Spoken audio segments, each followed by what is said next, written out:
नोंथांमोनखौ गासिखौबो आंनि इउटुब चेनेलाव बरायनाय थाबाय। जों दिनै मा होनो मायाव दंमोनलाय जोङो गान्धीबारि ना मा होनो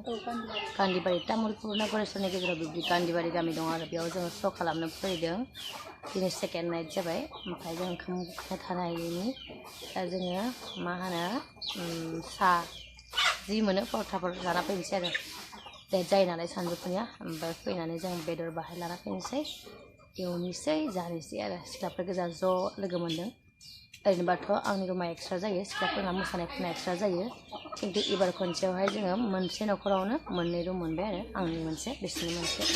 बेखायनो ज' लोगो मोनबाय नालाय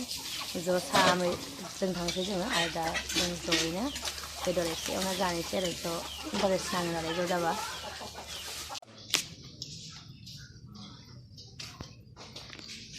कनि सिंग्रा लाजि सुलिया समायानोबा लाजिया नै टेकलिया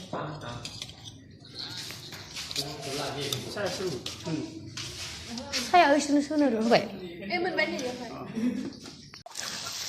जोंखौ जायनि न'खराव दोनदों बेयाव एवबाय आरो जोङो दा ओंखाम टिफिननिफ्राय आरामसे जानोसै एसे हरदो हालदैखौ गोजा जानायनि आराम